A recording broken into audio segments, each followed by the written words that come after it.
নম্বর কারণটা দেখব যে কেন আমাদের তৃতীয় ঈশ্বরের বিষয়টা বোঝার দরকার আছে বা ঈশ্বরের গুণাবলী আমাদের বোঝার দরকার আছে, সেটা নিয়ে আমরা আজকে 4 নম্বর যে কারণটা আছে সেটা দেখব। 4 নম্বর কারণটা হচ্ছে এই যে আমাদের তৃতীয় ঈশ্বর সম্বন্ধে জানার দরকার আছে, যাতে আমরা সুসমাচারকে সম্পূর্ণরূপে বুঝতে পারি, এই কথাটা মানেটা কি সেটা বোঝার জন্য আমরা খুলব প্রথম করিন্থীয় তার 15 অধ্যায়, আর আমরা 1 থেকে 8 পদ পর্যন্ত আমরা দেখব। প্রথম করিন্থীয় 15 অধ্যায় 1 থেকে 8 পদ পর্যন্ত আমি পড়ছি, আপনারা শুনবেন। লেখা আছে, হে ভাতৃগণ, তোমাদিগকে সেই সুসমাচার জানাইতেছি, যে সুসমাচার তোমাদের নিকট প্রচার করিয়াছি, যা তোমরা গ্রহণও করিয়াছ, যাহাতে তোমরা দাঁড়াইয়া আছো। আর তাহারই দ্বারা আমি তোমাদের কাছে যে কথাতে সুসমাচার প্রচার করিয়াছি, তাহা যদি ধরিয়া রাখো, তবে পরিত্রাণ পাইতেছ, নচেত তোমরা বৃথা বিশ্বাসী হইয়াছ। ফলত প্রথম স্থলে আমি তোমাদের কাছে এই শিক্ষা সমর্পণ করিয়াছি, এবং ইহা আপনিও পাইয়াছি যে শাস্ত্রানুসারে খ্রিস্ট আমাদের পাপের জন্য মরিলেন ও কবরপ্রাপ্ত হইলেন, আর শাস্ত্রানুসারে তিনি তৃতীয় দিবসে উত্থাপিত হইয়াছেন। আর তিনি কৈফাকে পরে সেই 12 জনকে দেখা দিলেন। তারপরে একেবারে 500 অধিক ভ্রাতাকে দেখা দিলেন। তাদের অধিকাংশ লোক অদ্যপি বর্তমান রইয়াছে, কিন্তু কেউ কেউ নিদ্রাগত হইয়াছে। তারপরে তিনি যাকবকে, পরে সকল প্রেরিতদের দেখা দিলেন, আর সকলের শেষে অকাল যাতে নেয় যে আমাকেও দেখা দিলেন। তো এখান থেকে আজকে আমরা বোঝার চেষ্টা করব যে তৃতীয় ঈশ্বরের বিষয়টা বোঝার দরকার আছে, যাতে আমরা সুসমাচারটাকে সম্পূর্ণভাবে বুঝতে পারি। আর সেটা এখান থেকে পৌলের যে কথা থেকে সেটা আমরা সুসমাচারকে বোঝার চেষ্টা করব, এবং তার সঙ্গে যে তৃতীয় ঈশ্বরের বিষয়টা কী সেটা আমরা এখানে বোঝার চেষ্টা করব। তো এখানে সাধু পৌল যে কথাটা বলছেন, লেখা আছে, হে ভ্রাতৃগণ, তোমাদিগকে সে সুসমাচার জানাইতেছি, যে সুসমাচার তোমাদের নিকট প্রচার করিয়াছি। আর এখানে পৌল যে কথাটা বলছেন সেটা হচ্ছে যে তোমাদেরকে সেই সুসমাচারের কথা জানাচ্ছি। কোন সুসমাচার? যেটা আমি তোমাদেরকে 4 বছর আগে দিয়েছি। এই কথাটা মানেটা কি? 4 বছর আগে দিয়েছি। এই কথাটা মানে হচ্ছে এই যে সাধু পৌল এই চিঠিটা যাদেরকে লিখছেন সেটা হচ্ছে করিন্থীয় মণ্ডলীকে লিখছেন। তো করিন্থীয় মণ্ডলী কীভাবে প্রতিষ্ঠিত হলো সেটা হচ্ছে সাধু পৌল যখন দ্বিতীয়বার তার সুসমাচার প্রচার যাত্রা তিনি যান, সেটা হচ্ছে 50 থেকে 51 খ্রিস্টাব্দে, যখন তিনি সেখানে গিয়েছিলেন করিন্থে। সেখানে তিনি 18 মাস ছিলেন এবং সেই সময় তিনি সুসমাচার প্রচার করেন এবং এই মণ্ডলীটা প্রতিষ্ঠিত হয়, সেটা 50 থেকে 51 খ্রিস্টাব্দে। আর আজকে যখন তিনি এই চিঠিটা লিখছেন, যেটা প্রথম করিন্থীয় 15 অধ্যায় আমরা পড়ছি, যখন এই চিঠিটা লিখছেন তখন তিনি ইফিসে থাকাকালীন এই চিঠিটা লিখছেন। এটা কবে? এটা হচ্ছে 54 থেকে 55 খ্রিস্টাব্দে। তার মানে তিনি যেই মণ্ডলীটা প্রতিষ্ঠা করেছিলেন কবে? 50 থেকে 51 খ্রিস্টাব্দে। আর চিঠিটা লেখা হচ্ছে কবে? সেটা হচ্ছে 54 থেকে 55, তার মানে 4 বছর পরে। তো 4 বছর পরে সাধু পৌল যে কথাটা লিখছেন সেটা অত্যন্ত গুরুত্বপূর্ণ। তিনি বলছেন যে তোমাদেরকে আমি 4 বছর আগে যে সুসমাচারটা দিয়েছি তাহা তোমরা গ্রহণ করিয়া আছো, এবং যাহাতে তোমরা দাঁড়াইয়া আছো। আর তাহারই দ্বারা আমি তোমাদের কাছে যে কথাতে সুসমাচার প্রচার করিয়াছি, তা যদি ধরিয়া রাখো, তবে পরিত্রাণ পাইতেছ, নচেত তোমরা বৃথা বিশ্বাস হয়েছে। এখন পৌল বলছেন যে 4 বছর আগে তোমাদেরকে যে সুসমাচারটা দিয়েছিলাম সেইটাতে তোমরা যদি এখনও পর্যন্ত দাঁড়িয়ে আছো। এখন যদি আপনাদেরকে জিজ্ঞাসা করা হয় যে গত সপ্তাহে আপনারা যে প্রচারটা শুনেছেন, আপনাদের কারোর মনে আছে? আমাদের কারোর মনে থাকে না। এমনকি আমরা যখন প্রচার করি আমাদের মনে থাকে না গত সপ্তাহে আমরা কী প্রচার করেছিলাম। যতক্ষণ আমরা আমাদের নোট দেখছি ততক্ষণ মনে পড়ে না। আর এখানে সাধু পৌল বলছে যে 4 বছর আগে তোমাদের কাছে যে সুসমাচার প্রচার, কার মনে আছে 4 বছর আগে কী সুসমাচার দিয়েছিলেন? কিন্তু এখানে ব্যাপারটা কী, সেটা হচ্ছে পৌল বলছেন 4 বছর আগে যেটা আমি প্রচার করেছি সেটা যদি মনে রাখো, সেইখানে যদি সেটা অনুযায়ী যদি তোমরা জীবনযাপন করছো, তাহলে তোমরা পরিত্রাণ পাচ্ছ। আর যদি সেই অনুযায়ী জীবনযাপন করছো না, যদি সেই সুসমাচার তোমরা ভুলে গেছো বা সেই সুসমাচার যদি তোমরা বিকৃত করে দিয়েছো, তাহলে তোমরা নচেত তোমরা বৃথায় চেষ্টা করছো। তার মানে সাধু পৌলের কথা অনুযায়ী এই যে 4 বছর আগে তোমাদেরকে যে সুসমাচার দিয়েছে, যদি সেইটা তোমরা ধরে রাখো এখনও পর্যন্ত, তাহলে তোমরা পরিত্রাণ পাচ্ছ। আর যদি তোমরা সেই সুসমাচার ধরে নেই, যদি ভুলে গেছো বা অন্য কিছু হয়েছে, তাহলে তোমরা নচেত তোমরা বৃথায় তোমরা পরিশ্রম করছো। আর আমি গতবার আপনাদেরকে বলেছিলাম, সেটা হচ্ছে সাধু পৌল যখন বলেছিলেন যে আমরা তোমাকে যে সুসমাচার দিয়েছি তার বাইরে যদি অন্য কোনো সুসমাচার তোমাদেরকে যদি কেউ দেয়, যেটা আমি গালাতীয় মণ্ডলী থেকে আপনাদেরকে বলেছিলাম, সেখানে পৌল লিখেছিলেন যে স্বর্গদূতরাও যদি এসে তোমাদেরকে সুসমাচার দেয়, সেটা তোমরা বিশ্বাস করবে না। আর তিনি বলে শাপগ্রস্ত হোক যদি তোমাদেরকে কেউ ভুল সুসমাচার দেয়। আর সেখানে আমি বলেছিলাম যে সুসমাচারের মধ্যে আরও দুটো জিনিস ঢুকে গেছিলো। সেটা কি? সেটা হচ্ছে চার্চের মধ্যে বলা হচ্ছিল, মণ্ডলীর মধ্যে বলা হচ্ছিল যে শুধুমাত্র প্রভু যিশুকে গ্রহণ করলে বা পরিত্রাণ পাওয়া যাবে না, প্রভু যিশুকে গ্রহণ করতে হবে, তার সঙ্গে আরও দুটো কাজ করতে হবে। কি?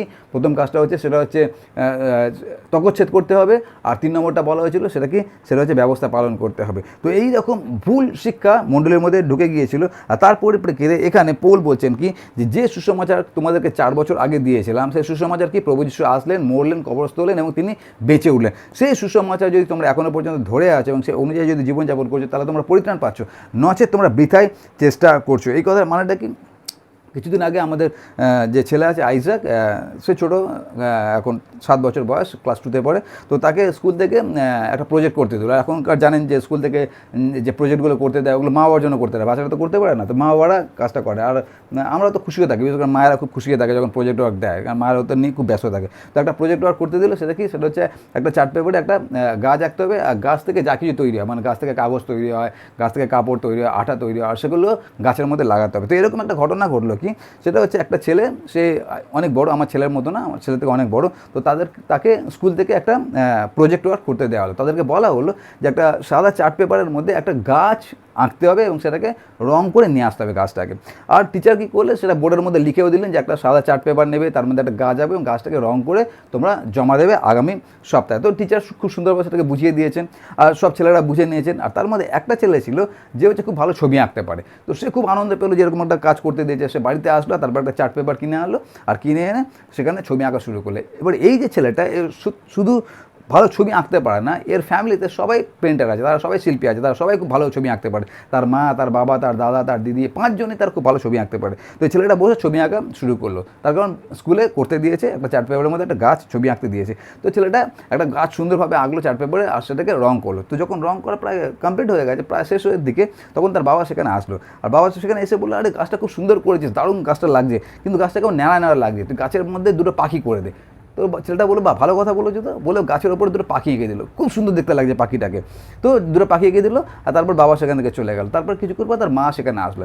মা এসে বললো, বা গাছটা খুব ভালো লাগছে, তো পাখিটা করেছিস আরও দারুণ লাগছে গাছটাকে, কিন্তু শুধু 2টো পাখি করেছিস, যদি তুই এই গাছটার যে পাখিটা বানিয়েছিস, যে 2টো পাখি গাছের মধ্যে বানিয়েছিস, আর 2টো পাখি যদি আকাশে করে দিতিস তাহলে আরও ভালো লাগতো। এই 2টো পাখি উঁচে আকাশে আর 2টো পাখি গাছে বসে আছে, আরও ভালো লাগবে। তো ছেলেটা বলে, হ্যাঁ ভালো কথা বলেছে, বলে আবার সে 2টো পাখি আকাশের মধ্যে এঁকে দিয়েছে, আরও সুন্দর লাগছে দেখতে। তারপর তার দাদা সেখান থেকে যাচ্ছিলো, তো দাদা সেখান থেকে যাচ্ছিলো, দাদা বলে, আরে দারুণ গাছটা এঁকেছিস তো, কিন্তু গাছটা কেমন দেখ, উপরটা কত সুন্দর লাগছে, আকাশে 2টো পাখি উঠছে, গাছে 2টো পাখি বসে আছে, কিন্তু যে গাছে যে গোড়াটা আছে সেটা মনে হচ্ছে দেখ শূন্যের মধ্যে ভাসছে, কেন কি তুই মাটি আঁকিস নি। তো ওখানে যদি মাটি এঁকে দিয়ে একটু ঘাস টাস করিস, তাহলে মনে হবে কি তো গাছটা মাটির মধ্যে উঠেছে, তাহলে আরও সুন্দর দেখতে লাগবে। তো ভাই বলে, হ্যাঁ ঠিক বলেছিস তো, বলে সেখানে একটু মাটি করে দিল, একটু ঘাস টাস করে দিল, আরও সুন্দর লাগছে দেখতে। আর তারপর দাদা সেখান থেকে চলে গেল। একটু পরে তার দিদি আসলো, দিদি এসে বললো, বাহ এটা দারুণ করেছিস তো, খুব সুন্দর লাগছে দেখতে, কিন্তু যে পাখিগুলো আকাশে উঁচে দেখ, ওটা সাদা কাগজের মধ্যে উঁচে মনে হচ্ছে, তুই একটা ওখানে যদি নীল করে দিস, যদি আকাশ করে দিস, তাহলে ওটা আরও সুন্দর দেখতে লাগবে, তাহলে মনে হবে সত্যি আকাশে উঁচে। হ্যাঁ ঠিক বলেছিস তো, বলে সেখানে ও মেঘ তৈরি করে দিল, আকাশ করে দিল।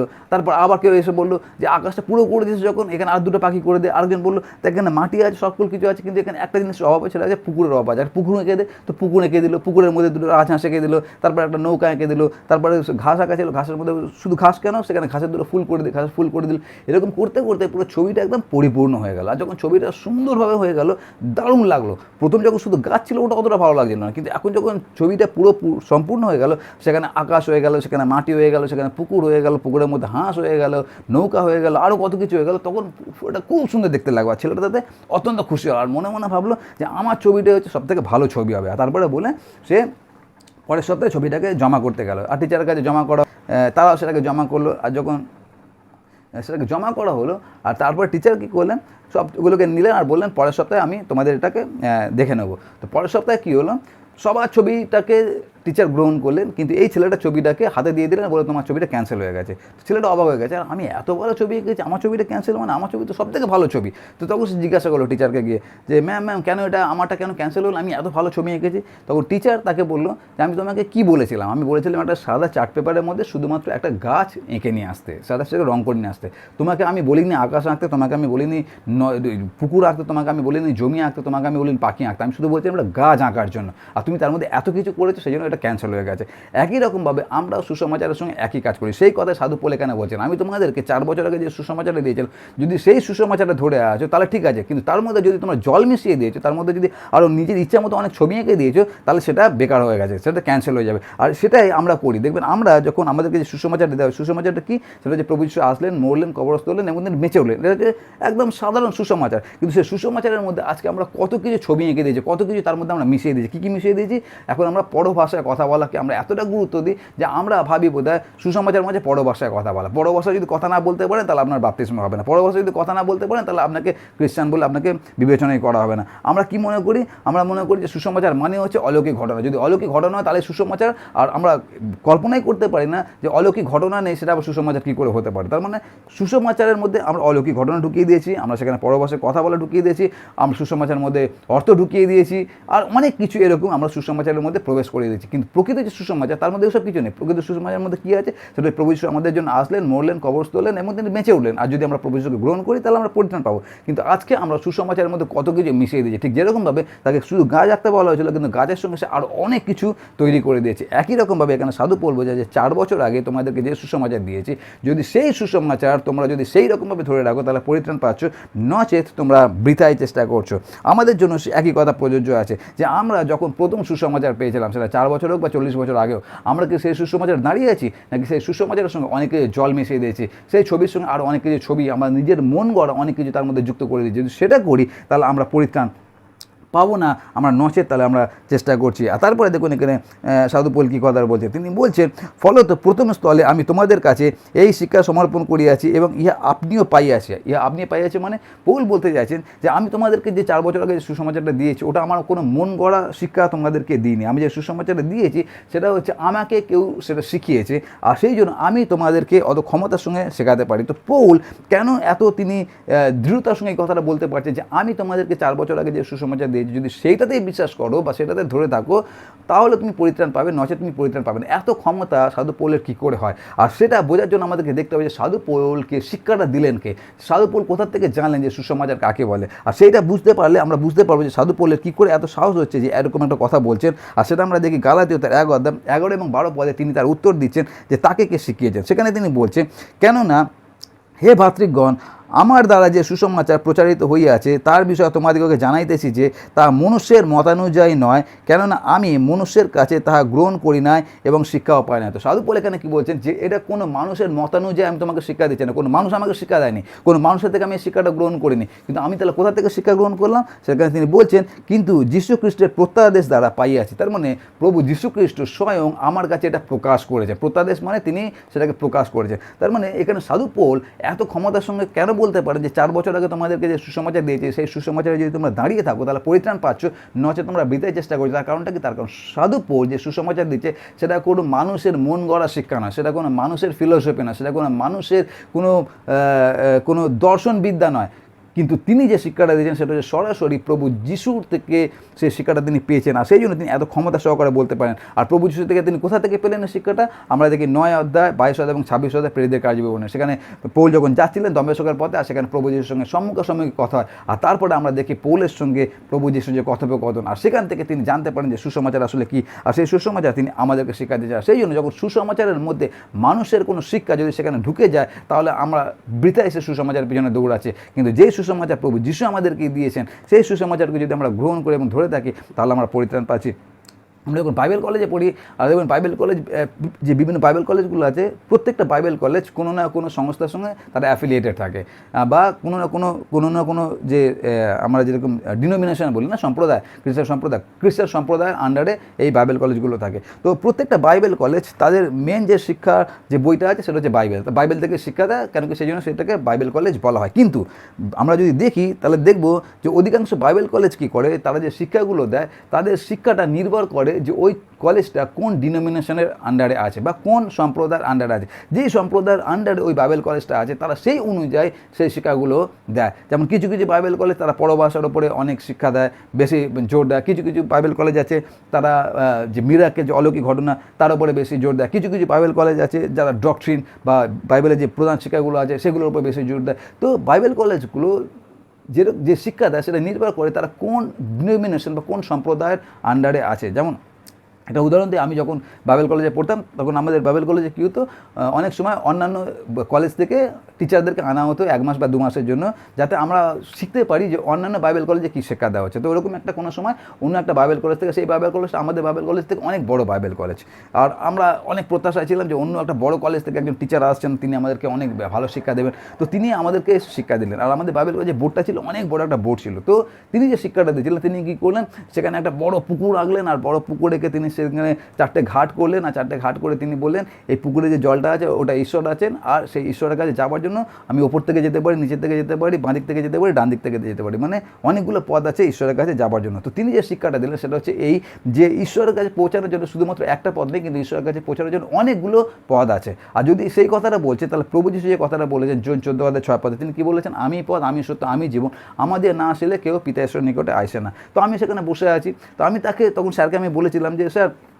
আপনি যে কথাটা বলছেন, আর প্রভু সেই কথাটা বলেছেন, আমি পথ, আমি সত্য, আমি জীবন, তিনি একমাত্র পথ, আর আপনি বলছেন যে অনেকগুলো পথ আছে ঈশ্বরে যাবার পথে, ঈশ্বরের কাছে যাবার জন্য অনেকগুলো পথ আছে। আর এই যে শিক্ষাটা দেওয়া হচ্ছে, শিক্ষাটা কোথায় দেওয়া হচ্ছে, এটা খোদ বাইবেল কলেজের মধ্যে এইরকম একটা শিক্ষা দেওয়া হচ্ছে যে ঈশ্বরের কাছে যাবার জন্য শুধুমাত্র প্রভু যিশু একমাত্র পথ নয়, সেখানে আরও অনেক পথ আছে। তো কেন তিনি ওই শিক্ষাটা দিচ্ছেন সেটা আমরা জানি না, কোন বাইবেল কলেজ থেকে এসছে সেটা নিয়ে যদি আমরা গবেষণা করি তাহলে আমরা বুঝতে পারবো যে কেন শিক্ষাটা দিচ্ছে। আমি যেটা বলতে চাই যে সেটা হচ্ছে এই যে অনেক বড় বড় বাইবেল কলেজের অনেক বড় বড় শিক্ষক, অনেক বড় বড় প্রফেসর আমাদেরকে অনেক কিছু শিক্ষা দিতে পারে, কিন্তু আমাদেরকে জানতে হবে সেটা হচ্ছে সেই শিক্ষাটা বাইবেল ভিত্তিক কিনা, বাইবেলের সঙ্গে মিলছে কিনা। তো সেই দিনকে আমি স্যারকে এই প্রশ্নটাই করেছিলাম, সেটা হচ্ছে জন 14:6 যেখানে প্রভু যিশু বলেছেন, নিজে বলেছেন যে আমি একমাত্র পথ, আর সেখানে স্যার বলছেন যে তিনি একমাত্র পথ না, তাছাড়া আরও অনেক পথ আছে। তো যখন আমরা বাইবেলের সঙ্গে দেখি তখন আমরা দেখতে পারি যে স্যারের কথা মিলছে না। তো আমি যেটা বলতে চাই সেটা হচ্ছে এইটা, যে কোন পাদ্রী বা কোন প্রফেসর বা কোন বাইবেল কলেজ কী শিক্ষা দিল ওটা আসল কথা না। পৌল এখানে সেই কথাটাই বলছেন। পৌল যে কথাটা বলছেন যে আমি তোমাদেরকে যে সুসমাচার দিচ্ছি ওটা কোনো বাইবেল কলেজ থেকে, কোনো মানুষের শিক্ষা,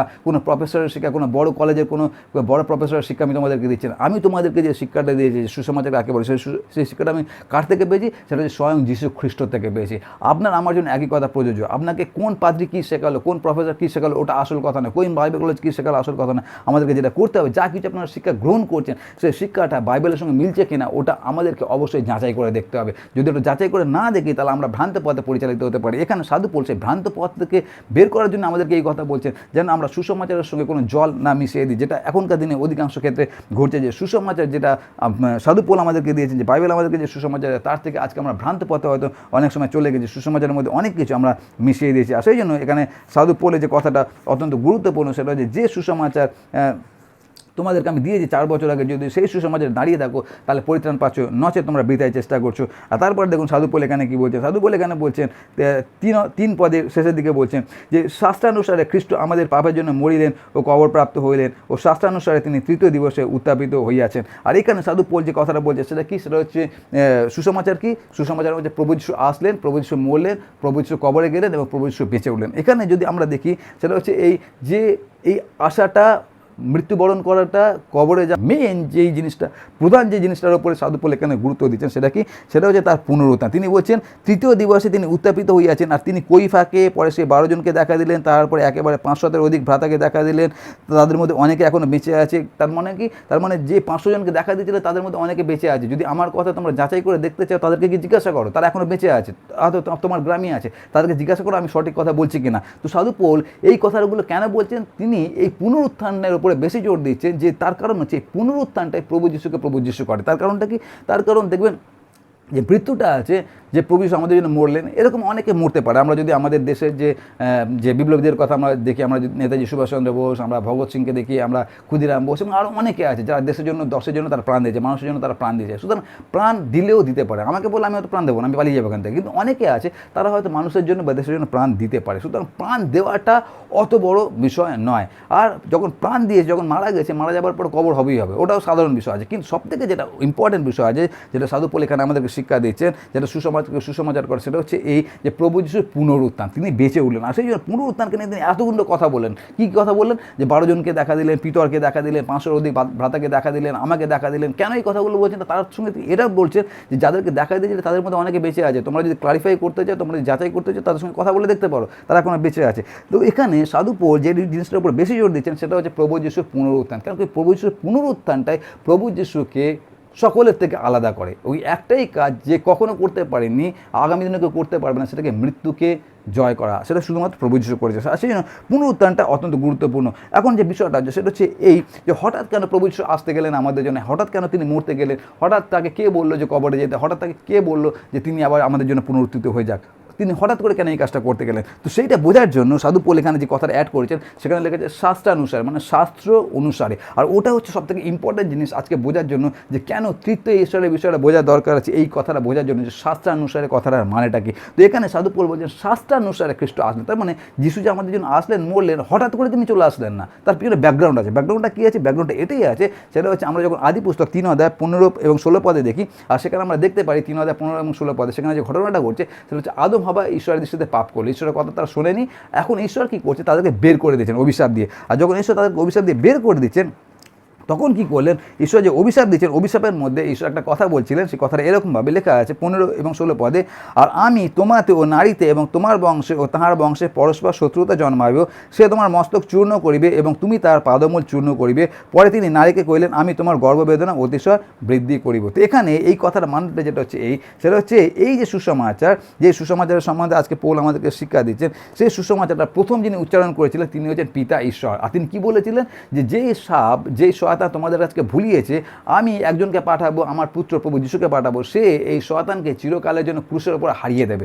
তো সেই জন্য এই সুসমাচারটা প্রথম যিনি পরিকল্পনা করেছেন, যে প্ল্যানটা যিনি করেছিলেন, তিনি হচ্ছেন পিতা ঈশ্বর, সেই প্ল্যানটা করেছিলেন। আমরা যখন দেখি না, আমরা বড়দিনের সময় আমরা দেখি যে স্বর্গদূতরা গেল, আর তারপরে যারা রাখালরা ছিল রাখালদের কাছে বলা হলো তোমাদেরকে মহা আনন্দের সুসমাচার জানাইতে, যে সেই আনন্দের সমুদায় লোকে রইবে, অদ দাউদের নগরে তোমাদের জন্য ত্রাণকর্তা জন্মিয়াছে খ্রিস্টপ্রভু। আসলে ওইটা ছিল সেকেন্ডারি। প্রথম যে সুসমাচার যিনি ঘোষণা করেছিলেন তিনি হচ্ছেন পিতা ঈশ্বর, যেটা লেখা আছে আদি পুস্তক 3 অধ্যায় 15 এবং 16 পদে। সে পিতা ঈশ্বর এটা প্রথম পরিকল্পনা করেছিলেন যে আমার পুত্র প্রভু যিশুর দ্বারা আমি মানুষকে আবার তাদের পাপ থেকে উদ্ধার করবো, এবং যেখান থেকে তাদেরকে বের করে দিয়েছে সেখানে আবার তাদেরকে ফেরত আনবো, অর্থাৎ ভাঙা সম্পর্কটাকে আবার জোড়া লাগবো আমার পুত্রের মাধ্যমে। সুতরাং প্রভু যিশু আজকে হঠাৎ আসলেন। কেন আসলেন? তিনি হঠাৎ এমনি আসলেন না, তার কারণ হচ্ছে তার পিতা ঈশ্বর সেটাকে প্রথমবার সেটাকে উচ্চারণ করেছিলেন, সেই সুসমাচার, যে আমি প্রভু যিশুকে আমার সন্তানকে পাঠাবো। সুতরাং এই যে পরিকল্পনাটা কে করছিলেন? পরিকল্পনাটা করছিলেন পিতা ঈশ্বর। আর ওই জন্যই আমাদের বোঝা দরকার যে পিতা, পুত্র এবং পবিত্রতা তৃতীয় ঈশ্বরের বিষয়ে বোঝা দরকার আছে। তো এই পরিকল্পনাটা কে করেছিলেন?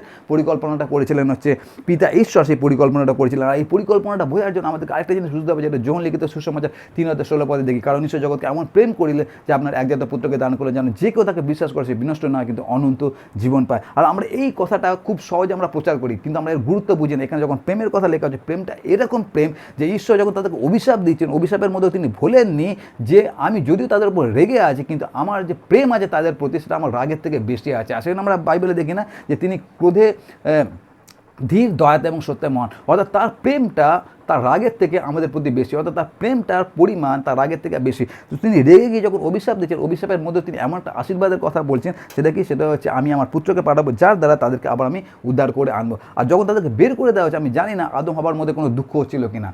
যেমন আমরা দেখি হারানো পুত্র, না হারানো পুত্র ছোটো ছেলে এসে বললো আমার যা কিছু আছে আমাকে দিয়ে দাও, তো বাবা তাকে দিয়ে দিল। যখন দিয়ে দিল, আর সে হয়তো খুব আনন্দ করতে করতে চলে যাচ্ছিলো যে আমি এখন যা কিছু করতে চাই, আমি গাঁজা খেতে চাই, আমি নেশা করতে চাই, ব্যবচার করতে চাই, আমার বাবা করতে দিচ্ছিল, এখন আমি করতে পারবো। সে হয়তো আনন্দ সহকারে বেরিয়ে যাচ্ছিলো, কিন্তু কষ্ট হচ্ছিল কার? বাবার কষ্ট হচ্ছিলো, তার কারণ বাবা তার ছেলেকে অত্যন্ত ভালোবাসে। একই রকমভাবে যখন এখান থেকে ঈশ্বর আদম এবং হওয়াকে বের করে দিচ্ছে, তখন আদম হওয়ার কষ্ট হচ্ছে কিনা আমরা জানি না, কিন্তু আমরা যেটা জানি সেটা কি ঈশ্বরের মধ্যে কষ্ট হচ্ছে, তার কারণ ঈশ্বর তাদেরকে নিজের হাতে তৈরি করেছে, নিজের প্রতিমূর্তিতে তৈরি করছে। আর সেই জন্য ঈশ্বর তাদেরকে ফিরিয়ে আনার জন্য আমি এরকম একটা পরিকল্পনা করলেন। আর ওখানেই আমরা দেখতে পারি যে ঈশ্বরের প্রেম, সেটা আমরা যোহন লিখিত সুসমাচার 3 অধ্যায় 16 পদে দেখি, কারণ ঈশ্বর জগৎকে এমন প্রেম করলেন। আর প্রেমটা কি? সেটা আমরা এখানে দেখতে পারি যে প্রেমটা এতটাই প্রেম যে তিনি রাগের মধ্যে অভিশাপ দিচ্ছেন, কিন্তু অভিশাপের মধ্যেও তিনি তার ছেলেমেয়ের প্রতি, তার সন্তানদের প্রতি তার প্রেমটা, তার ঘাটতি সেখানে হয়নি। তিনি আরেকটা পরিকল্পনা করলেন কি আমার পুত্রের মাধ্যমে আমি তাদেরকে আবার ফেরত আনবো। আর তারপরে তার মানে ব্যাপারটা হলো কি? ব্যাপারটা হলো এই পরিকল্পনাটা কার ছিল? পরিকল্পনাটা বাবার ছিল। এখন দ্বিতীয় যে বিষয়টা আছে সেটা আমরা দেখি যোহন লিখিত সুসমাচার 19 অধ্যায় 30 পদ, আর সেখানে লেখা আছে কি সমাপ্ত হইল, যেটা আমরা গুড ফ্রাইডের সময় আমরা প্রচার করি, পূর্ণ শুক্রবার দিনে। সমাপ্ত হইল মানে কি? এটা প্রভু যিশু বলে সমাপ্ত হলো। কোথা থেকে বলছেন? ক্রুশ থেকে তিনি 7টা বাণী বলেছিলেন, 7টা বাণীর মধ্যে একটা বাণী ছিল সমাপ্ত হইল। সমাপ্ত হইল মানেটা কি? মানে হচ্ছে এই যে আমার বাবা যেই কথাটা উচ্চারণ করেছিলেন আজ থেকে 1000 বছর আগে, সেই কথাটা কি ছিল? সেটা হচ্ছে আমি আমার পুত্রকে পাঠাবো। আজকে আমি ক্রুশে ক্রুশের মধ্যে আমার বাবার সেই পরিকল্পনাটাকে আমি সমাপ্ত করলাম, অর্থাৎ আমার বাবা যে পরিকল্পনাটা করেছেন সেই পরিকল্পনাটাকে আজকে আমি সম্পূর্ণ করলাম। আর সেটাই প্রভু যিশু বলছেন সমাপ্ত হইল। কিসে সমাপ্ত হইল? আমার বাবা যে পরিকল্পনাটা করেছিলেন আদি পুস্তক 3 অধ্যায়, সেই পরিকল্পনাটাকে আজকে আমি বাস্তবায়িত করলাম। আর সেটাই হচ্ছে এখানে বিষয়। তার মানে বাবার পরিকল্পনাটাকে বাস্তবায়িত কে করছেন? সেটা হচ্ছে ছেলে বাস্তবায়িত করছেন। আর এই পরিকল্পনাকে বাস্তবায়িত করা অত সহজ বিষয় ছিল না। এটা এরকম না যে বাবার এমন একটা পরিকল্পনা ছিল যেটা আমার আনন্দের জন্য। যেমন আমার ছেলে যখন বড় হলো তখন তাকে হয়তো আপনারা আমেরিকায় দেখতে পারলেন, আর তারপর তাকে জিজ্ঞাসা করলেন, আইজাক তুমি আমেরিকায় কী করছো, তোমার দেশে থাকার কথা ছিল। তখন সে বললো, না আমার বাবার খুব ইচ্ছে ছিল আমি যেন আমেরিকা আসি, তো সেই জন্য আমি আমেরিকায় আসছি। তো ওইটা হচ্ছে আনন্দের পরিকল্পনা, ওটা আমার বাবার খুব ভালো ইচ্ছা ছিল আর সেই পরিকল্পনাটাকে আমি সার্থক করতে পারি। কিন্তু যিশু বাবার যে পরিকল্পনাটাকে সার্থক করেছেন ওটা তো আনন্দের বিষয় না, কোনো একটা ভালো জায়গায় গিয়ে সেটা ওরকম আনন্দের বিষয় না। প্রভু যিশুর জন্য যে কাজটা ছিল ওটা অত্যন্ত কঠিন কাজ। সেটা কি? আর সেটা আমরা দেখতে পারি যখন তিনি গেতসেমানি বাগানে প্রার্থনা করেছিলেন। কী প্রার্থনা করেছিলেন?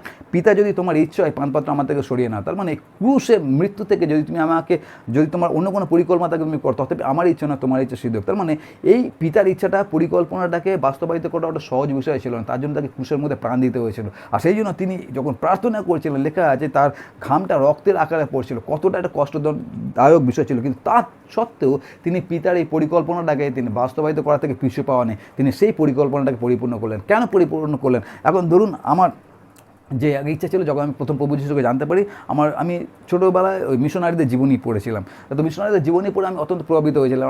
আমি চেয়েছিলাম যে ওরকম জীবন আমারও হোক। তারপর আমি যখন প্রভু যিশুকে জানতে পারি, গ্রহণ করি, তখন আমার মধ্যে এই পরিকল্পনাটা এবং এই প্রার্থনাটা ছিল যে প্রভু যিশু, আমি যেন প্রচুর মানুষের কাছে যেন সুসমাচার প্রচার করতে পারি, আমার জীবনটা যেন ওরকম মিশনারিদের মতো জীবন নয়, আমার জীবনটা যেন তোমার কাজে যেন উৎসর্গ করতে পারি এবং অনেক মানুষকে যেন আমি তোমার পথে আনতে পারি। এটা আমার পরিকল্পনা ছিল যখন আমি প্রথম প্রভুতে আসা। সেই নিয়ে আমি পুরো দৌড়াচ্ছিলাম যেন আমি অনেক কাজ করব। কিন্তু আজকে যখন আমি মাঝপথে দাঁড়িয়ে আছি, জীবনের মাঝপথে চলে এসেছি, এখন আর আমাদের নতুন করে ভাবার কিছু নেই, এখন আমাদের কবরে যাওয়ার দিকে পরিকল্পনা। তো এখন যখন আমি দেখি তখন আমি কতটা দৌড়াতে পেরেছি, আমার বাড়ি থেকে 15 কিলোমিটার দূরে, আমি আমার চার্চের কথা বলছি 15 কিলোমিটার, তার থেকে বেশি আমি কিছু করতে পারি না। আমার ইচ্ছা ছিল সারা পৃথিবীতে গিয়ে তোমার সুসমাচার প্রচার করবো, কিন্তু আমি কিছু করতে পারিনি সেরকম। আমি খুব কম জায়গায় গিয়ে আমি প্রভু যিশুর কথা বলতে পেরেছি। সুতরাং আমার যে স্বপ্নটা ছিল সেটা বাস্তবায়িত হয়নি। তো আমার ছেলে সেটা জানলো। তো আমার ছেলে যখন সেটা জানলো, আমার ছেলের কাছে দুটো অপশান আছে। একটা কি? সেটা হচ্ছে খুব ভালো স্কুলে পড়াশোনা করে খুব শিক্ষিত হয়ে অনেক পয়সা ইনকাম করা। দ্বিতীয়টা হচ্ছে সেটা হচ্ছে তার বাবার মতো, আমার যে ইচ্ছাটা আছে আমার ইচ্ছাটাকে বাস্তবায়িত করা। এখন আমার ইচ্ছাটাকে বাস্তবায়িত করা মানে ও আমার জীবনটাকে দেখেছে। সেটা কি?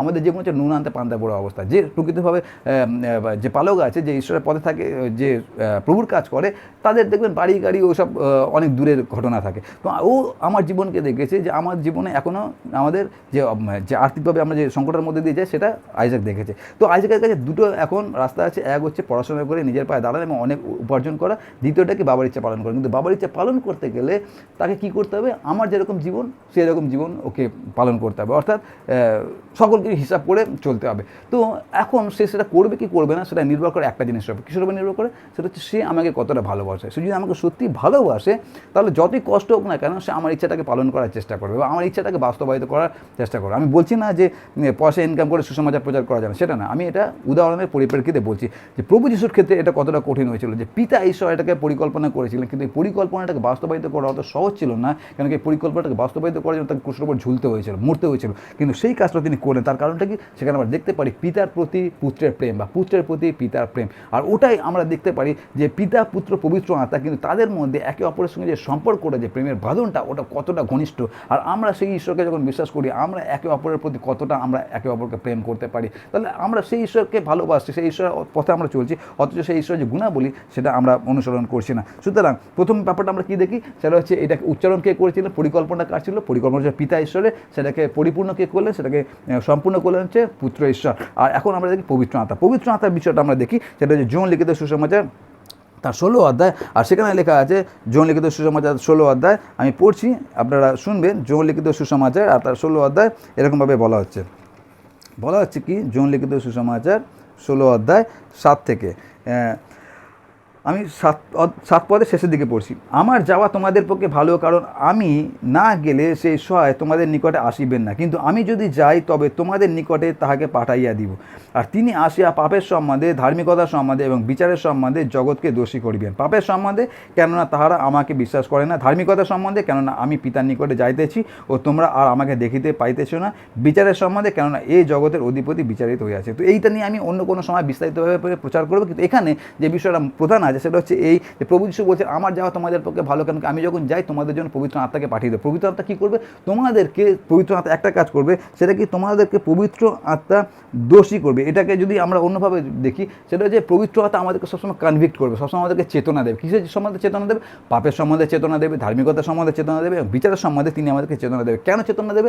আমাদেরকে এই চেতনা দিচ্ছে এই জন্য না যে আমাদেরকে তিনি ছোট করছেন, আমাদেরকে অপমান করছেন, সেই জন্য না। আমাদেরকে কেন চেতনা দিচ্ছে? যেন আমরা চেতনা পেয়ে যেন ঈশ্বরের কাছে ফিরে যাই। তো পবিত্র আত্মা সেই কাজ আজ 2000 বছর ধরে করে যাচ্ছেন। এখনও পর্যন্ত আপনার এবং আমার মধ্যে যে আমরা যখন ভুল করছি, আমরা বুঝতে পারছি ওটা ভুল করছি, চেতনাটা কে দিচ্ছে? পবিত্র আত্মার চেতনাটা দিচ্ছে। তার মানে এখানে যে বিষয়টা হচ্ছে সেটা হচ্ছে এই যে আপনি এবং আমি যে সুসমাচার দ্বারা পরিত্রাণ পেয়েছি, ওই সুসমাচারটা প্রথম পরিকল্পনা কে করেছিলেন? সেটা হচ্ছে পিতা ঈশ্বর, ওইটাকে পরিকল্পনা করেছিলেন। ওইটাকে সম্পূর্ণ কে করলেন? সেটা হচ্ছে পুত্র ঈশ্বর, ওটাকে সম্পূর্ণ করলেন। আর সম্পূর্ণ করার পরে সেই সুসমাচারকে এখন আপনার এবং আমার জীবনে কার্যকারী কে করছে? সেটা হচ্ছে পবিত্র আত্মা আপনার এবং আমার জীবনে 2000 বছর ধরে তিনি কার্যকারী করছেন। যতদিন পৃথিবী বেঁচে থাকবে সে ততদিন পর্যন্ত পবিত্র আত্মা আপনাকে এবং আমাকে চেতনা দেবে, যেন আমরা চেতনা পেয়ে আমরা যেন ঈশ্বরের কাছে ফিরে যাই। সুতরাং পিতা, পুত্র এবং পবিত্র আত্মা কীভাবে এই সুসমাচারের মধ্যে তিনজনই আছেন সেটা আমরা বুঝতে পারি। সেই জন্য তৃতীয় ঈশ্বরকে বোঝার কেন দরকার আছে? যাতে আমরা সুসমাচারটাকে সম্পূর্ণরূপে বুঝতে পারি। এরকম না হঠাৎ করে প্রভু যিশু আসলেন, তার কোনো হঠাৎ মনে হলো একদম ঘুম থেকে উঠে যে আমি পৃথিবীতে যাই তাদের জন্য মরি, ওরকম কোনো ঘটনা ঘটেনি। কিন্তু তার বাবার যে পরিকল্পনাটা ছিল সেই পরিকল্পনাকে বাস্তবায়িত করার জন্য তিনি আসলেন, নিরূপিত সময় মরলেন, কবরে গেলেন, তিনি বেঁচে উঠলেন। সেটা অত্যন্ত কঠিন ছিল, কিন্তু তার সত্ত্বেও তিনি করলেন, তার কারণ তিনি তার পিতাকে ভালোবাসেন। আর তারপরে যখন প্রভু যিশুর কাজটা করে দিলেন, তারপরে পবিত্র আত্মা এখনও পর্যন্ত আপনাকে আমাকে চেতনা দিচ্ছে যেন আমরা সেই পথে থাকতে পারি। সুতরাং এখানে এই তৃতীয় ঈশ্বরের বিষয়টা আমরা কী দেখি? সেটা হচ্ছে পিতা ঈশ্বরের পরিকল্পনা, পুত্র সেটাকে সম্পূর্ণ করলেন, আর পবিত্র আত্মা সেটা এখনও পর্যন্ত আপনার এবং আমার জীবনে কার্যকারী করে যাচ্ছে। সেই জন্য পিতা, পুত্র, পবিত্র আত্মা এই তৃতীয় ঈশ্বরের বিষয়টা বোঝার আমাদের দরকার আছে। একটা ছোটো ঘটনা বলি, তাহলে আমরা এটা যদি আমার সব কথা ভুলে যেতে পারেন, কিন্তু এই গল্পটা মনে রাখবেন, তাহলে আমরা সকল কথা মনে রাখতে পারবো। সেটা কি? সেটা হচ্ছে ধরুন আমরা কিছুদিন আগে শুনেছেন আসামে যে ঘটনাটা ঘটেছে, একটা ভয়ানক একটা ঘটনা ঘটেছে, যে বন্যাটা হচ্ছে, কত মানুষ সেখানে মারা গেছে। তো সেরকম আসামের মতো একটা ঘটনা ধরুন আপনার চোখের সামনে ঘটলো, তো আপনি দেখতে পাচ্ছেন যে একটা মানুষ মারা যাচ্ছে, সে বাঁচার জন্য ছটফট করছে, সে জলের মধ্যে ডুবে যাচ্ছে, আর আপনি সেটা দেখতে পেলেন। আপনি যখন দেখতে পারলেন সঙ্গে সঙ্গে আপনি একটা পরিকল্পনা করলেন। কী পরিকল্পনা করলেন? আপনি কী করলেন? একটা ছোট্ট নৌকা নিয়ে 2-3 জনকে সেখানে পাঠিয়ে দিলেন, আর বললেন যে ওই লোকটাকে বাঁচিয়ে নিয়ে আসো। আর তারপরে আপনি সঙ্গে সঙ্গে কী করলেন? 3-4 জনকে নিয়ে একটা নৌকা করে পাঠিয়ে দিলেন, পরিকল্পনা করে যে ওই লোকটাকে বাঁচিয়ে নিয়ে আসো। তো যখন এই 3-4 জন নৌকা নিয়ে যেতে কেন অনেকটা দূর ছিল, যেতে লোকটা সেখানে ডুবে গেল। আর যখন ডুবে গেল তখন তাড়াতাড়ি করে গিয়ে লোকটাকে সেখান থেকে তুলে আনলো। যখন তুললো তখন লোকটা অলরেডি অজ্ঞান হয়ে গেছে, তার কারণ যেতে অনেক দেরি হয়ে গেছে, তো লোকটা অজ্ঞান হয়ে গেছে। তো যখন লোকটা অজ্ঞান হয়ে গেছে তাকে নৌকা তোলা হলো, নৌকা তুলে আনে, তারপর তাকে একটা হাসপাতালে ভর্তি করা হলো। যখন হাসপাতালে ভর্তি করা হলো সেখানে কয়েকদিন ধরে কয়েকটা ডাক্তার সেখানে তাকে অনেক চিকিৎসা করলো। অনেক চিকিৎসা করার পর তারপরে কয়েকদিন পর তার হঠাৎ জ্ঞান ফিরলো। যখন জ্ঞান ফিরলো তখন দেখতে পারলো যে তার চারপাশে ডাক্তাররা দাঁড়িয়ে আছে। আর তারপরে লোকটা যখন দেখতে পারলো যে তার জ্ঞান ফিরেছে, তখন তার সকল কিছু মনে পড়লো যে কীভাবে সে জলে ডুবে যাচ্ছিলো, কীভাবে তাকে আজকে এখানে হাসপাতালে আনা হয়েছে। তো যখন দেখলো ডাক্তাররা তাকে কীভাবে তাকে শুশ্রূষা করছে, তাকে কীভাবে সুস্থ করছে, আর তারপরে সে কী করলো, যখন সুস্থ হলো সে ডাক্তারদেরকে ধন্যবাদ দিয়ে সেখান থেকে চলে গেল। তার কারণ ডাক্তাররা তাকে প্রাণ ফিরিয়ে দিয়েছে, তো ডাক্তারকে ধন্যবাদ দিয়ে চলে গেল। এখানে যখন ব্যাপারটা হলো, সে ডাক্তারদেরকে ধন্যবাদ দিল, ব্যাপারটা কি সম্পূর্ণ হলো? ব্যাপারটা সম্পূর্ণ হলো না। কেন? তার কারণ হচ্ছে সে ভাবলো বোধহয় ডাক্তাররা তার প্রাণ বাঁচিয়েছে, কিন্তু এর আগে যে দুটো ঘটনা ঘটেছে সেই ঘটনা সে জানেই না, তার কারণ সে অজ্ঞান হয়ে গিয়েছিল। সেটা কি? সেটা হচ্ছে কোনো 3 বা 4 জন তাকে নৌকা করে তুলে এনেছিল, আর কি, আর ওই নৌকাটা যারা গিয়েছিল তারা নিজে থেকে যায়নি, তাদেরকে কেউ পাঠিয়েছিল। তো আপনি দেখেছিলেন, পরিকল্পনা করেছিলেন, 3-4 জনকে নৌকা নিয়ে পাঠিয়েছিলেন, তারা তাকে তুললো এবং ডাক্তাররা তাকে শুশ্রূষা দিল, ডাক্তার তাকে সুস্থ করলো। তো এখন সেই ভদ্রলোক কী করলো? শুধু ডাক্তারদেরকে ধন্যবাদ দিয়ে চলে গেল, কারণ তার ধন্যবাদটা সম্পূর্ণ হলো না। তাকে যে প্রাণ বাঁচালো, তার বাঁচানোর পিছনে যে ঘটনাটা ছিল তিনি সম্পূর্ণরূপে ব্যাপারটা বুঝলেন না। কি? যে একজন পরিকল্পনা করেছিলেন আর কিছু লোক এসেছিলো, তাকে বাঁচিয়েছিল, তারপরে ডাক্তাররা তাকে সেখান থেকে উদ্ধার করছে। একই রকমভাবে সুসমাচারে আমরা মুক্তি হয়েছি পাপ থেকে, সুসমাচারের দ্বারা আমরা পাপ থেকে পরিত্রাণ পেয়েছি।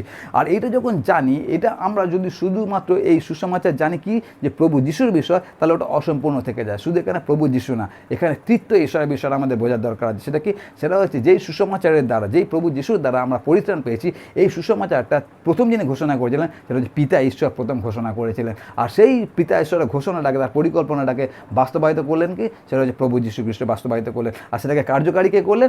সেটাকে এখনও পর্যন্ত আপনার আমার জন্য পবিত্র আত্মা কার্যকারী করেছে। ঠিক যেরকমভাবে আপনি পরিকল্পনা করলে নৌকা নিয়ে 3-4 জনকে পাঠালেন এবং ডাক্তাররা সুস্থ করলো।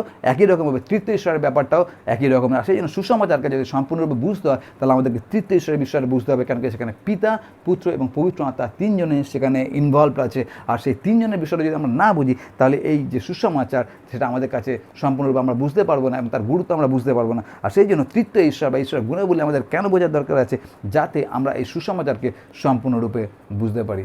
ঈশ্বর আপনাকে আশীর্বাদ করুন।